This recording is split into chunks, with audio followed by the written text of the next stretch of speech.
Tom, there are many among the Hebrews who understand and accept that the Nazarene was a teacher. What is difficult is for them to understand is the affiliation of Jehovah with the civilization of Hoovid. As you know, the God of the Hebrews was maintained to be a jealous God. They misunderstood that totally, completely.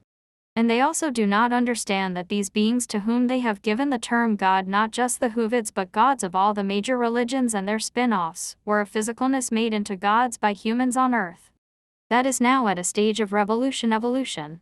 It is those who come from Ishmael who are currently October 19,901 in the greatest difficulty, for their zeal has no respect for life, where the Hoovids had and have respect. Do you understand the difference?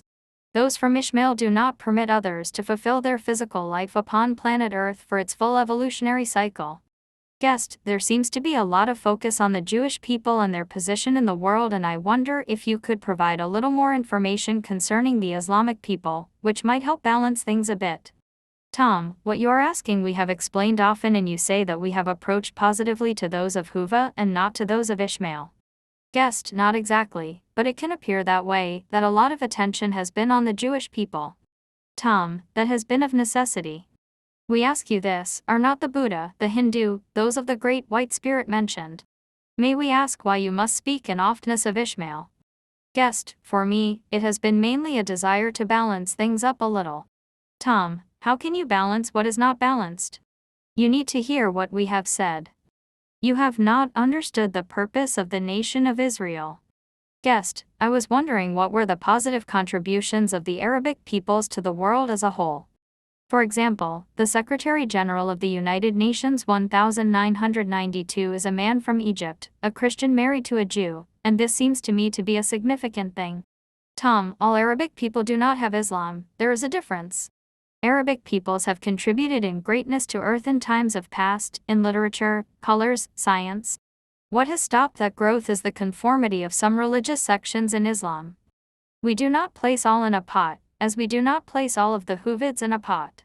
Closer to reality are those that follow Jethro and the daughter Fatima. Guest, could you explain more about the influence of Jethro?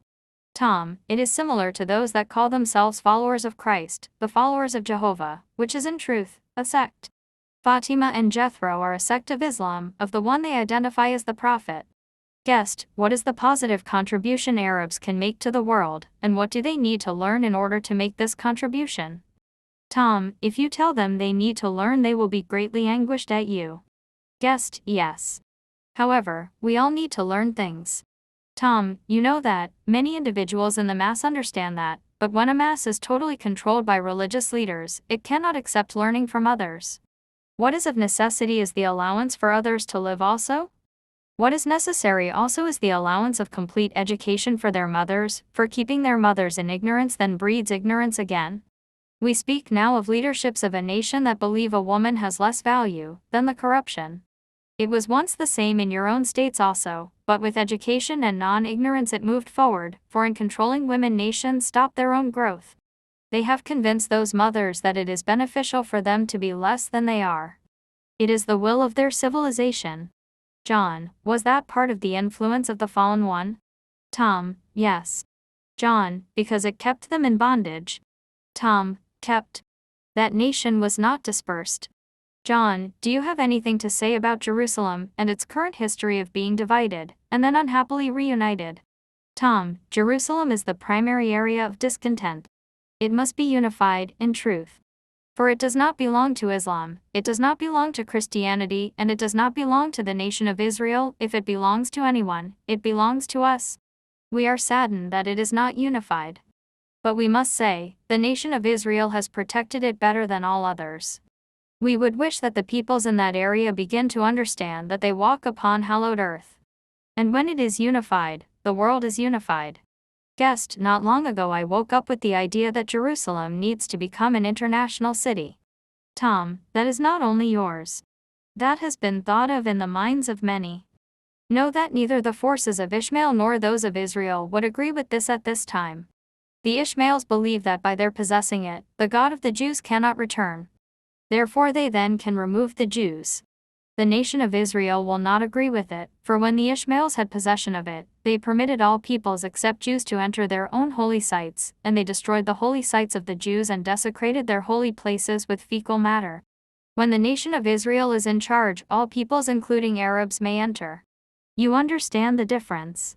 Until that painful memory of the desecration is removed from consciousness, Jerusalem cannot be at peace. And that will come soon, but until that time there is that blocked energy around. Guest, one of the daring thoughts I had is that the UN is likely to look for a new center for itself, and I was wondering, is it a correct possibility that Jerusalem could become a center for the United Nations? Tom, the United Nations would devastate Jerusalem, for those who enter from most nations are not respectful to others. A central unified city that all may enter would be acceptable, but Jerusalem may not be ruled by. You understand the United Nations is not united. And you also understand that the United Nations, in moving, would wish to build monstrous edifices. We wish you to know this, as it is here, it is also above. Therefore we now link with you in meditation to bring about peace, balance, harmony, and removal of fear and hatred. For the Hoovids to accept their true purpose.